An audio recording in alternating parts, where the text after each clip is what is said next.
Një 45 vjeçar shqiptar ka humbur jetën pas një incidenti me armë zjarri në fshatin Larum në Belgjik. Viktima është identifikuar si shtetasi Marko Beka me profesion taksist.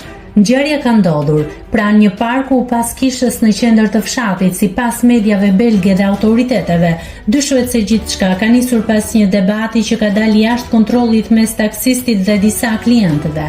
Pas incidentit, autorët janë larguar në këmbë dhe vijojnë të jenë në kërkim nga policia.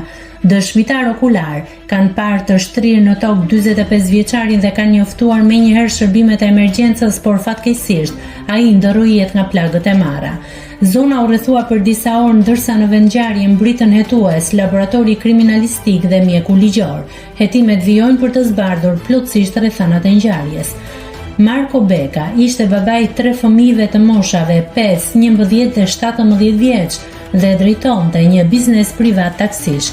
Bashkëshortja e tij Izabela e përshkruan atë si një njeri të qetë, të sjellshëm dhe shumë social, i dashur për komunitetin dhe pa konflikte me askënd. Autoritetet belge bëjnë me dije se asnjëri i dyshuar nuk është arrestuar ende, ndërsa apelojnë për informacione që mund të ndihmojnë në identifikimin e autorëve. Nëse klikoni mbi butonin subscribe, do t'ju shfaqen të gjitha publikimet tona. Ju ftoj t'i bëni subscribe kanalit, të pëlqeni videot dhe të lini komentin tuaj.